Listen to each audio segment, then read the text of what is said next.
Halo guys, berjumpa lagi dengan Kikoto. Sekarang kita membahas lagi prediksi soal tes wawasan kebangsaan atau TWK edisi 21 September 2021. Kita akan bahas sebanyak 19 buah soal. Di akhir video juga ada 5 buah soal latihan atau PR yang bisa teman-teman kerjakan. Kalau misalnya bisa langsung dikerjain, langsung aja ditulis jawabannya di kolom komentar ya. Saya pengen videonya nggak terlalu panjang agar teman-teman nggak bosan juga. Jadi kalau misalnya teman-teman ada pertanyaan atau misalnya ada pembahasan yang belum maksimal atau belum jelas, bisa langsung di komen aja di bawah ya. Saya juga ingin ngingetin ke teman-teman yang baru bergabung di channel ini, jangan lupa klik tombol subscribe dan nyalakan tombol notifikasinya karena saya akan upload video short sebanyak 3-5 video per hari dan video long format seperti ini sebanyak satu video untuk satu hari atau satu video untuk 2 hari. Jadi sekarang kita mulai aja soal prediksi tes wawasan kebangsaan. Let's go. Jadi soal nomor 1 ya. Selain fungsi Pancasila sebagai ideologi negara, Pancasila juga sebagai cita hukum yang memiliki fungsi untuk menguji hukum yang dibuat baik pemerintah atau lembaga hukum lainnya adil atau tidak adil bagi masyarakat. Fungsi ini dinamakan bla bla bla. Nah, jadi ini fungsinya ini adalah fungsi regulatif ya. Jadi fungsi yang memang tujuannya untuk menguji hukum-hukum lainnya dia adil atau enggak gitu. Jadi itulah fungsi Pancasila. Karena kita ingat bahwa Pancasila itu adalah sumber dari segala sumber hukum yang berlaku di Indonesia. Soal nomor 2, pemerintah memungut pajak dari rakyat. Pajak bersifat wajib dan harus dibayarkan. Namun hanya rakyat dengan syarat tertentu saja yang diwajibkan membayar pajak. Ini merupakan pengamalan Pancasila terutama sila ke bla bla bla. Nah, ini kan ingat di sini ada kata-kata hanya rakyat dengan syarat tertentu saja yang jadi wajib pajak gitu kan. Jadi artinya nggak semuanya gitu, nggak semuanya diwajibkan. Nah, artinya berarti ada yang orang mampu diberikan kewajiban pajak, ada juga yang tidak mampu dia dibebaskan dari kewajiban pajak. Nah, ini artinya pengamalan sila yang mana nih yang sesuai, yaitu sila ke-5, keadilan sosial bagi rakyat Indonesia. Undang-undang adalah peraturan perundangan yang berlaku di Indonesia di bawah Undang-Undang Dasar 1945. Sebelum menjadi undang-undang, rancangan undang-undang akan diusulkan oleh pemerintah kepada DPR. Kemudian akan dibahas oleh anggota DPR. Jika RUU tersebut disepakati bersama oleh pihak pemerintah dan DPR, namun dalam jangka waktu 30 hari tidak disahkan oleh Presiden sejak disetujuinya RUU tersebut, maka bla bla bla. Nah, ini kalian bisa cek di pasal 20 ayat 5 ya. Jadi di pasal 20 ayat 5 itu untuk kondisi yang sudah disebutkan di soal, maka perlakuannya adalah D sah menjadi undang-undang dan harus segera diundangkan gitu ya. Jadi karena dia memang sudah pernah disepakati gitu, cuman belum disahkan aja gitu oleh presiden. Jadi dengan pasal itu maka dia langsung sah menjadi undang-undang dan harus segera diundangkan. Lanjut soal nomor 4, presiden dengan jabatan terlama di Indonesia adalah Soeharto, yakni 32 tahun. Proses pengunduran diri Presiden Soeharto sebagai Presiden Republik Indonesia tanggal 21 Mei 98 dilakukan di depan bla bla bla. Nah, ini mungkin teman-teman akan bingung ya, ini apakah pimpinan MPR, anggota MPR, atau tokoh reformasi ya, mungkin ya agak bukan itu yang A sama E mungkin bukan ya. Nah, cuman teman-teman harus ingat bahwa pertanggungjawaban itu ada di depan anggota MPR ya. Artinya anggota MPR ya isinya ada ketuanya juga, ada anggota-anggotanya juga gitu ya. Jadi jawabannya adalah C, anggota MPR. Nomor 5, ancaman nyata yang menyerang NKRI pada masa milenial ini adalah bla bla bla, milenial. Nah, teman-teman pasti akan mikirnya ini ya, kebudayaan asing ya. Tapi ternyata bukan ini. Jadi kebudayaan asing belum dianggap sebuah ancaman nyata di masa milenial, tapi yang menjadi ancaman nyatanya adalah masuknya investasi dari negara asing. Karena ini sempat terjadi suatu peristiwa karena adanya investasi asing ini, nanti akan ada di soal berikutnya, nanti akan kita bahas. Nah, ini soal PR juga ya. Ini faktor utama ditolaknya pidato pertanggungjawaban Presiden B.J. Habibie dalam sidang umum MPR 1999 adalah bla bla bla. Nah, jadi sebenarnya di pertanggungjawaban Presiden Habibie itu ada 3 hal yang menyebabkan pertanggungjawaban itu ditolak. Jadi yang pertama, memberikan otonomi pada Timur Timur yang berujung pada terlepasnya Provinsi Timur Timur pada tahun 99. Kemudian juga kekecewaan rakyat karena menganggap Presiden Habibie ini pro kepada pemerintahan Presiden Soeharto. Dan yang ketiga adalah Presiden dianggap tidak mampu atau tidak mau mengusut tuntas jumlah kekayaan Presiden Soeharto kayak gitu ya. Jadi ini jawabannya adalah B, penanganan kasus Soeharto yang lambat dan tidak kunjung selesai. Soal nomor 7, setelah bangsa Indonesia merdeka, seluruh lapisan bangsa Indonesia wajib mempertahankan negara dari berbagai ancaman yang dapat memecah belah bangsa. Tujuan pertahanan negara adalah bla bla bla. Jadi ini kata kuncinya adalah setelah merdeka. Jadi setelah merdeka artinya ya kita nggak berjuang secara fisik lagi kan, tapi tetap harus ada pertahanan negara.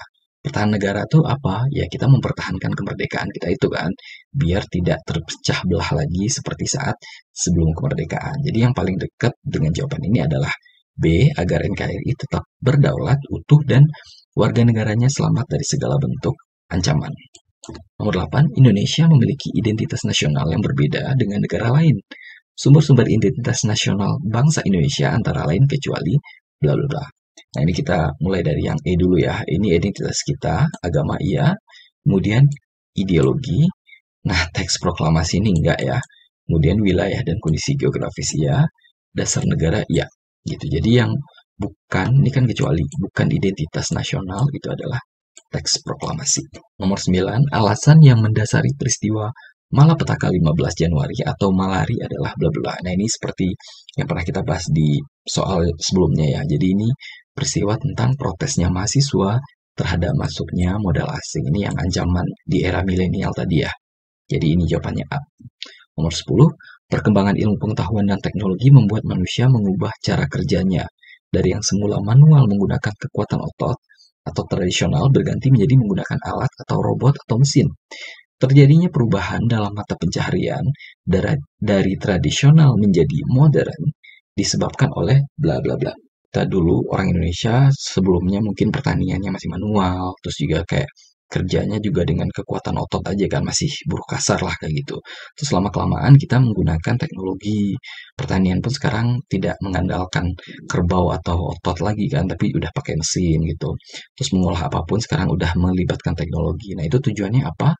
Tujuannya adalah untuk meningkatkan taraf hidup yang lebih baik gitu. Jadi jawabannya adalah A. Kemudian nomor 11, Indonesia memiliki berbagai macam bahasa daerah. Kadang hanya berbeda kabupaten saja sudah berbeda bahasanya. Namun rakyat Indonesia masih tetap dapat berkomunikasi dengan baik dengan bahasa Indonesia. Artinya bahasa Indonesia berfungsi sebagai bla bla bla. Ini kan katanya masih tetap dapat berkomunikasi dengan baik menggunakan bahasa Indonesia kan. Jadi kita tuh kan macam-macam daerah, macam-macam bahasanya kan, tapi kita pakai bahasa Indonesia agar bisa nyambung gitu ngomongnya. Nah, ini mungkin agak bingung ya kalian ya, jadi bahasa nasional atau bahasa persatuan atau bahasa kesatuan. Nah, cuman yang paling benar itu jawabannya adalah B ya, bahasa persatuan. Nomor 12, ini soal PR juga. Dalam kaitannya dengan pelayanan publik, etika publik adalah refleksi tentang norma yang menentukan baik atau buruk, benar atau salah, perilaku, tindakan, dan keputusan untuk mengarahkan kebijakan publik dalam rangka menjalankan tanggung jawab pelayanan publik. Sedangkan komitmen moral mengacu pada bla bla bla.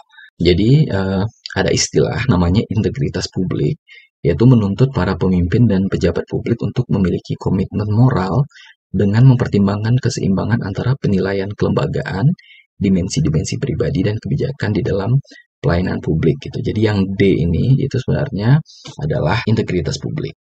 Nah, sedangkan ada lagi komitmen moral seperti yang ditanyakan di dalam soal ini kan. Ini mengacu pada kewajiban untuk melakukan hal yang baik atau apa yang seharusnya dilakukan gitu. Jadi sebenarnya ini lebih dekat ke jawaban yang A. Kewajiban untuk melakukan yang seharusnya dilakukan gitu. Karena ada kata-kata kewajiban. Soal nomor 13, kemajemukan dan keanekaragaman budaya, suku, etnis, agama yang mewarnai kebangsaan Indonesia perlu disikapi secara positif sebagai anugerah yang menjadi modal besar untuk membawa bangsa ini maju sejajar dengan negara besar lainnya dan memperkaya khasanah budaya dan pengetahuan melalui proses penyerbukan silang antar budaya atau cross-cultural fertilization. Hal tersebut merupakan tujuan nasionalisme yang didasarkan pada bla bla bla. Nah, jadi ini jawabannya semangat gotong royong ya, atau D ya. Jadi ada dua tujuan nasionalisme yang mau disasar dari semangat gotong royong itu, yaitu dari sisi ke dalam dan keluar. Nah, ke dalam itu terkait kemajemukan dan keanekaragaman budaya kita. Keanekaragaman etnis, suku, agama, kayak gitu. Hal itu jangan dipandang sebagai sesuatu yang negatif atau sesuatu yang memecah belah, tapi itu menjadi sesuatu yang kita anggap sebagai khasanah kekayaan kita. Sementara tujuan dari nasionalisme keluar itu adalah nasionalisme yang memuliakan kemanusiaan secara universal gitu. Jadi tidak ada pembedaan antara satu bangsa dengan bangsa yang lain. Soal nomor 14, berikut ini termasuk upaya-upaya meningkatkan jiwa nasionalisme di sekolah adalah bla bla bla. Nah, ini uh, agak membingungkan ya. Cuman yang paling gampang itu kita lihat aja praktek yang paling sering di sekolah itu adalah apa? Kita upacarakan. Nah, upacara itu kan sebenarnya untuk menghormati jasa pahlawan. Nah, ketika menghormati jasa pahlawan itu otomatis sudah meningkatkan jiwa nasionalisme anak yang ada di sekolah gitu. Jadi jawabannya adalah D. Soal 15, berikut ini yang bukan termasuk tujuan bela negara. Jadi tujuan bela negara itu ada 4 sebenarnya. Jadi mulai dari yang pertama, mempertahankan kelangsungan hidup bangsa dan negara, kemudian menjalankan nilai-nilai Pancasila dan UUD 1945, kemudian berbuat yang terbaik bagi bangsa dan negara, dan yang terakhir menjaga identitas dan integritas bangsa dan negara. Jadi yang bukan menjadi tujuan bela negara itu adalah yang ini ya. B merupakan panggilan sejarah dan kejayaan masa lalu. Nah, jadi teman-teman untuk melihat soal yang kayak gini, bisa juga selain menghafal, teman-teman bisa lihat juga di kata-kata paling depan ini kan. Kita kan ngomongnya tujuan. Nah, kalau tujuan itu kan artinya sesuatu yang mau kita tuju. Mau jadi apa misalnya. Atau untuk apa, untuk melakukan apa gitu. Kayak gini kan mempertahankan, untuk menjalankan, untuk menguatkan, untuk menjaga. Tapi untuk merupakan kan nggak bisa gitu. Makanya itu menjadi kecuali. Soal 15, tingginya tendensi pertumbuhan penduduk yang tidak terkendali dan persebaran penduduk yang timpang merupakan salah satu bentuk ancaman di bidang bla bla bla. Nah, kalau misalnya kalian ngomong tentang kependudukan itu selalu kaitkan dengan demografi. Jadi jawabannya adalah D. Soal 17, nah ini teks panjang ya. Nah, cuman coba kita lihat dulu pertanyaannya. Katanya kan semangat Liana dalam mengobati Marno merupakan cerminan dari Pancasila sila ke bla bla bla. Coba kita lihat dulu di teksnya. Ini katanya pemasungan ODGJ masih terjadi, ya kan? Terus bahkan hingga saat ini jumlah sebaran kasus pasung di Jawa Timur pada tahun 2018 ada 754 kasus.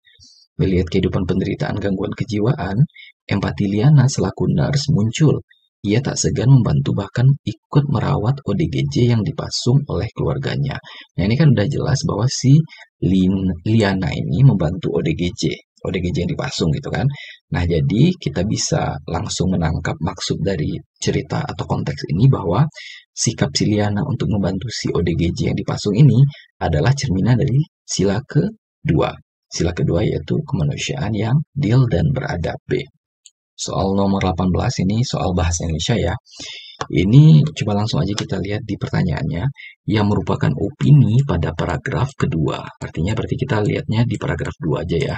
Terus kata-kata opini itu artinya pendapat ya, bukan fakta. Bukan fakta, bukan berita. Sekarang coba kita lihat pada saat musim kemarau, sungai-sungai di wilayah tersebut kering sehingga banyak masyarakat membuang sampah di sungai. Nah, ini bukan opini ya, tapi ini kayak berita gitu kan, fakta. Terus untuk itu perlu adanya antisipasi dengan bersih-bersih sungai. Ini kan berarti pendapat seseorang gitu, pendapat penulisnya mungkin perlu adanya bersih-bersih sungai. Nah, itu artinya sudah menjadi opini kan? Berarti jawabannya adalah A, perlu antisipasi dengan bersih-bersih sungai. Soal nomor 19 atau soal terakhir, ini katanya coba ejaan yang tepat pada kalimat yang bercetak miring. Nah, coba kita lihat yang bercetak miring sini ya. Pekerja mengangkut beras impor dari Thailand di gudang Bulog di Frey, Jawa Timur. Berarti ini kalau misalnya ngomong ejaan, berarti kita lihat huruf besar kecil, kayak gitu ya. Nah, opsinya adalah, kalau misalnya kalian ketemu satu aja yang salah, berarti kita nggak bisa pakai opsi itu. Nah, kita lihat yang A ini, yang salahnya yang mana? Lihat yang A ini gudang Bulog. B ini kan harusnya besar. Di Frey, Jawa, ini di Frey-nya harusnya besar. Besar juga, karena Bulog ini kan nama sebuah lembaga kan. Badan urusan logistik, harusnya B-nya besar. Kemudian D ini divisi regional, D-nya besar. Kemudian yang B juga B-nya sudah betul, J-nya harusnya besar, yang Jawa. Kemudian yang C, yang salah di sini C-nya. Jawanya harusnya J-nya besar. Kemudian yang D kita lihat di sini gudang Bulog, B-nya sudah betul, di Frey-nya juga udah betul, J-nya juga udah betul. Nah, ini jawabannya yang D ya.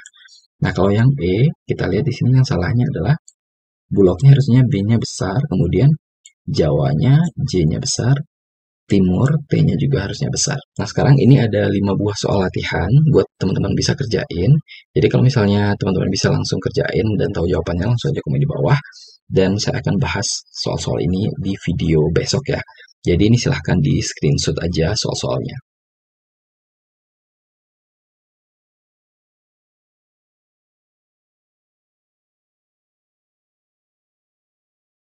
Jadi mungkin sekian pembahasan kita untuk soal prediksi tes wawasan kebangsaan edisi 21 September 2021. Kalau misalnya teman-teman ada pertanyaan atau masih bingung, langsung aja komen di bawah. Dan saya ingetin sekali lagi pada teman-teman yang baru join di video ini, silahkan klik tombol subscribe dan nyalakan tombol notifikasinya, karena saya akan upload video short sebanyak 3-5 video per hari, dan video long format seperti ini sebanyak 1 video untuk 2 hari atau 1 video untuk 1 hari. Selamat ujian dari saya, semoga kalian sukses dan semoga dapat NIP tahun ini. See you next time, have a nice day, bye-bye.